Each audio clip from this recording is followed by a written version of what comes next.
एक दलित पर अत्याचार हो जाए भीम आर्मी पूरे देश में तांडव करती है। SC ST पर कोई आंच आ जाए भीम आर्मी पूरे देश में तांडव करती है और सरकार के हलक में हाथ डालकर अपने हक को निकाल कर लाती है। और आप यादवों स्वयं को कृष्ण का वंशज बताते हो, नपुंसकता से भरे पड़े हो, अपने समाज के बेटे के लिए लड़ाई नहीं लड़ पा रहे हो तुम। ये औकात तुम्हारी है लिखना हो। तेरे जेल में कितनी जगह है देखा भी है और देखेंगे भी, लेकिन अब एक होने की जरूरत है। बहुत जल्द सड़क पर आंदोलन होगा इसके खिलाफ। अहीर आर्मी कल कप्तान साहब को पत्रक भेजेगी। गाड़ियों में खींच निपुड़ते गए और मिलने के बाद सांत्वना व्यक्त करने के बाद फिर खींच निपुड़ते चले आए। ये संवेदना है तुम्हारी? सड़क पर उतरो, लड़ाई लड़ो अपने हक अधिकार की। साथियों जय हिंद। साथियों, विगत दिनों सुल्तानपुर में एक डकैती हुई थी जिसमें तमाम लोग शामिल थे और अपराधी पकड़े भी गए, लेकिन जाति देख करके मंगेश यादव को गोली मारी गई। गोली मारने वाला कोई और नहीं, DK शाही था। मंगेश यादव की झोपड़ी को अगर आप देखेंगे तो आप पाएंगे कि टूटे फूटे छप्पर हैं, इकलौता चिराग था। उसकी नानी इस मर्डर की कहानी सुन करके हार्ट अटैक से मृत हो गई। बहन अभी भी बेसुध पड़ी है, जीवन मृत्यु से जूझ रही है। तमाम डॉक्टर्स की टीम मिलकर के भी होश में नहीं ला पा रहे हैं उसे। और DK शाही जो सरकार संरक्षित गुंडा है, जिसने उस डकैती में शामिल मंगेश यादव को गोली मारी है, जिसने हत्या की है, ये जो सरकारी डकैती करता है DK शाही, इसके खिलाफ एक्शन कब होगा? इसकी संपत्तियों की जांच कब होगी? इसको नौकरी से होने वाली आय के अलावा और ढेर सारी संपत्तियां कहां से आई? ये जो संवैधानिक डाका डाल रहा है, प्रशासन में बैठ करके, सरकारी कुर्सी पर बैठ करके जो डकैती कर रहा है, इसकी जांच कब होगी? इस डकैत को जेल कब भेजा जाएगा? DK शाही जैसे दुर्दांत अपराधी जो सरकारी लिबास में है, इन पर कार्रवाई कब होगी? पूछता हूं मैं और पूछता है देश, पूछता है समाज। जाति देखकर कब अत्याचार बंद होगा? चोरों की कोई जाति नहीं होती, लेकिन चोरों में भी जाति खोज लेने की कला अगर किसी के पास है तो उत्तर प्रदेश के मुख्यमंत्री को है और उनके प्रशासन में DK शाही जैसे दुर्दांत अपराधियों की नजर में है। मेरी मांग है, यादवों एक होकर के सड़क पर उतरो। बड़ी कातर निगाह से समाज तुमको देख रहा है। बारी बारी से हत्याएं हो रही हैं, हिम्मत नहीं पड़ रही है चौराहे पर उतर करके अपने हक हुकूक की रक्षा करने के लिए। अहीर आर्मी के लेटर पैड पर, जिसका मैं खुद संयोजक हूं, कल मैं DM को प्रार्थना पत्र दूंगा, कप्तान को प्रार्थना पत्र दूंगा और 156(3) के तहत हत्या का मुकदमा DK शाही पर दर्ज करवाऊंगा। मैं जानता हूं कि सरकार संरक्षित प्रशासनिक गुंडे मुझे भी तमाम धाराओं में फंसाने की पुरजोर कोशिश करेंगे, मेरे ऊपर जोरदार अत्याचार भी करेंगे, लेकिन विक्की यादव डरने वाला नहीं है। दलितों पिछड़ों पर जब जब अत्याचार होगा, कमेरा समाज का बेटा विक्की यादव सीना लिए सबसे पहली गोली खाने को तैयार होगा। आप समझिए, किसी राजनैतिक दल की तरफ मत देखिए।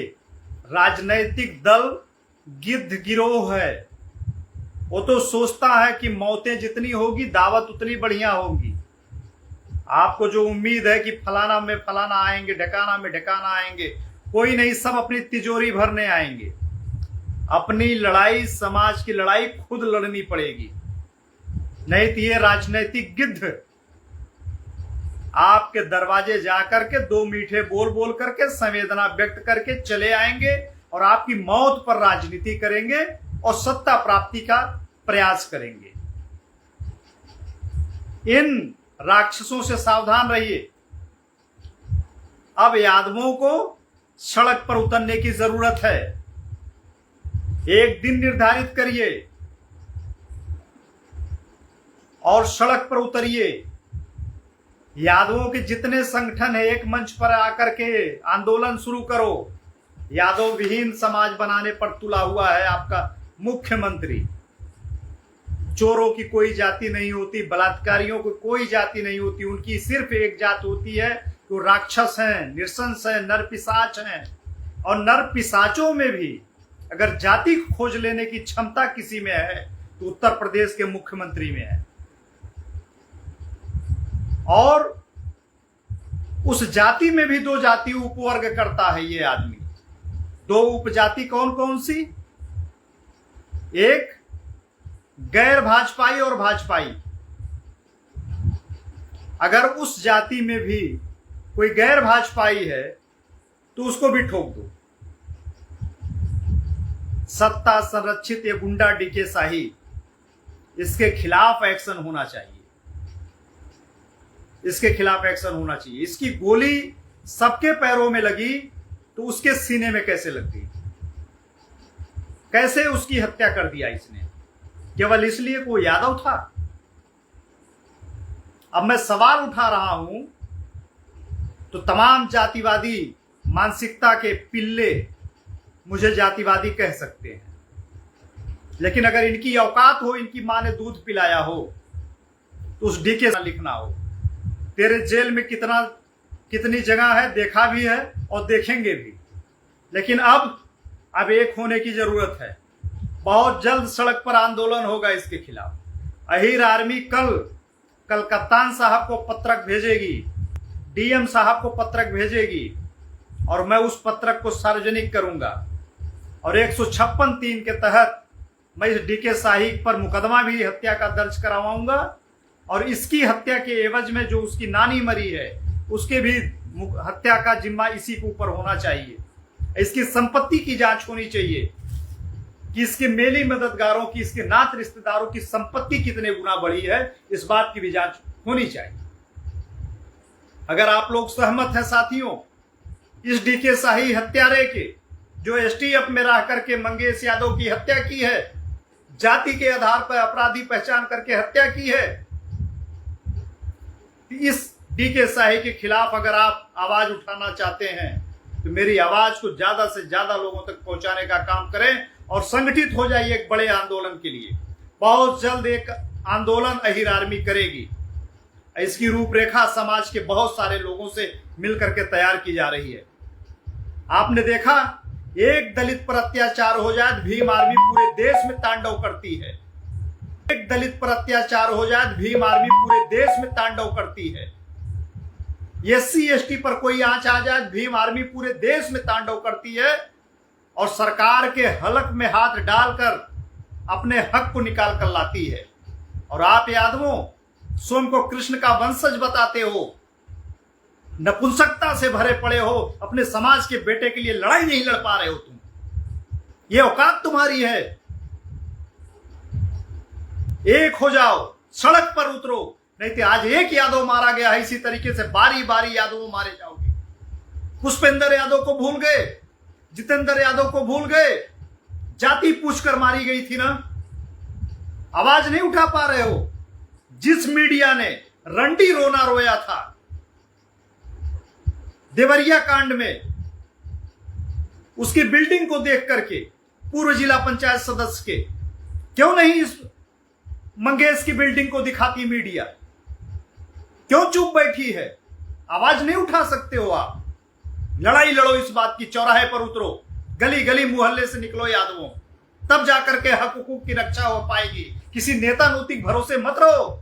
नेता नूती तो चाहता है तुम्हारी हत्या हो, उस लाश पर मातम मनाए, उसके बाद जवानी कुर्बान गैंग सत्ता पाए और लूट खसोट में बिजी हो जाए। सत्ता में भी तुम्हें कोई हिस्सेदारी नहीं मिलेगी, खाली झंडा लेकर के भैया जिंदाबाद करते फिरोगे और वही करते हो। मेरी बातें कड़वी लगे तो माफ करना, लेकिन तकलीफ है। यहां दिल रो रहा है। कमेरा समाज का बच्चा मारा जा रहा है, प्रजापति का बच्चा मारा जा रहा है, मौर्य का बच्चा मारा जा रहा है, चौहान का बच्चा मारा जा रहा है, राजभर का बच्चा मारा जा रहा है, विश्वकर्मा का बच्चा मारा गया। कब तक सहोगे यादवों?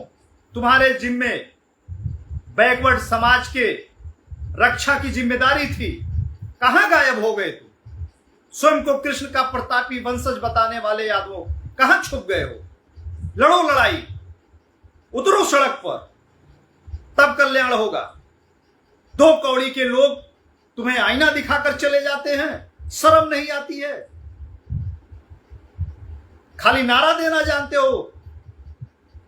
लड़ाई लड़ो, दिन तय करो, उतरना पड़ेगा सड़क पर, लड़ाई लड़नी पड़ेगी सड़क पर। सरकार को एहसास कराना होगा कि हम ताकतवर लोग थे और आज भी हैं। बैकवर्ड और अनुसूचित की रक्षा करने के लिए संकल्पित हुए हम। सामने आओ। खाली नेता चुनना जानते हो आप? कौन सा नेता तुम्हारे दरवाजे पे तकलीफ सुनने आया? दो घड़ियाली आंसू बहा करके खींच नहीं पड़ते स्कॉर्पियो में बैठे नेताओं की शक्ल देखी है? लाइव सुन रहे बहुत सारे नेता हैं इसी फेसबुक पर जो मुझे लाइव सुन रहे हैं। बड़े बड़े नेताओं की गाड़ियों में खींच नहीं पड़ते गए और मिलने के बाद सांत्वना व्यक्त करने के बाद फिर खींच नहीं पड़ते चले आए। ये संवेदना है तुम्हारी? सड़क पर उतरो, लड़ाई लड़ो अपने हक अधिकार की, और नहीं लड़ोगे मिटा दिए जाओगे, अस्तित्व खत्म हो जाएगा। राजनीतिक चक्कर में मत पड़ो, सामाजिक रूप से मजबूत बनो। किसी को कुर्सी दे देना, किसी को सीएम पीएम बना देने से समाज का कल्याण नहीं होता है। सामाजिक रूप से मजबूत रहोगे, अपने हक को लड़ करके ले लोगे। सामाजिक रूप से मजबूत बनो। बहुत जल्द घोषणा हम लोग करेंगे अहिर आर्मी के मंच पर। जितने यादवों के संगठन हैं, अगर भड़ुआगिरी नहीं करना तो आना सड़क पे लड़ाई लड़ना। यही है भीम आर्मी। छू के देखो एक एससी समाज के बेटे को, तांडव करेगी, तेजाब मुतवा देगी। तुम्हारी हिम्मत नहीं है। देखता हूं यादव पंचायत करने जा रहा हूं, जिसमें समाज के सभी वर्गों की भागीदारी होगी। सभी के रक्षा का संकल्प लेना होगा सरकारी गुंडों के खिलाफ, और आपको आना पड़ेगा। चेहरे पहचानूंगा मैं, कैमरे की निगरानी करूंगा कौन आया है कौन नहीं आया है, और समाज देखेगा कौन समाज की लड़ रहा है, कौन केवल राजनीति करने आता है। पैसा तो कोई भी कमा सकता है यार, सम्मान और इज्जत की जिंदगी नहीं कमाए तो इस धरती पर जन्म लेना धिक्कार है। इन्हीं शब्दों के साथ मैं सभी साथियों को जोरदार नमस्कार करता हूं। आप सबसे आह्वान करता हूं, लड़ाई लड़ने आइए। आंखें बर्दाश्त नहीं कर पा रही उस गरीब मंगेश की झोपड़ी को, उसकी मरी हुई नानी के लाश को, बहन जो कोमा में लगभग पहुंच चुकी है, जिसका बाप गुजरात कमाता, इकलौता चिराग था घर का, बुझा दिया सरकारी गुंडों ने।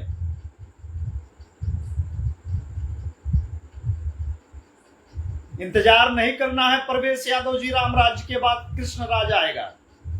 राम राज्य जो इनका चल रहा है एक्चुअली वही राक्षस राज है। इसके खात्मे का संकल्प लेना होगा। हम इंतजार करने के मूड में नहीं है। समय को अपने अनुकूल बनाना होगा। समय का इंतजार करने वाले लोग कायर और बुजदिल होते हैं। जो समय चल रहा है उसी को अपने अनुकूल बना लीजिए, तब कल्याण होगा। जय हिंद।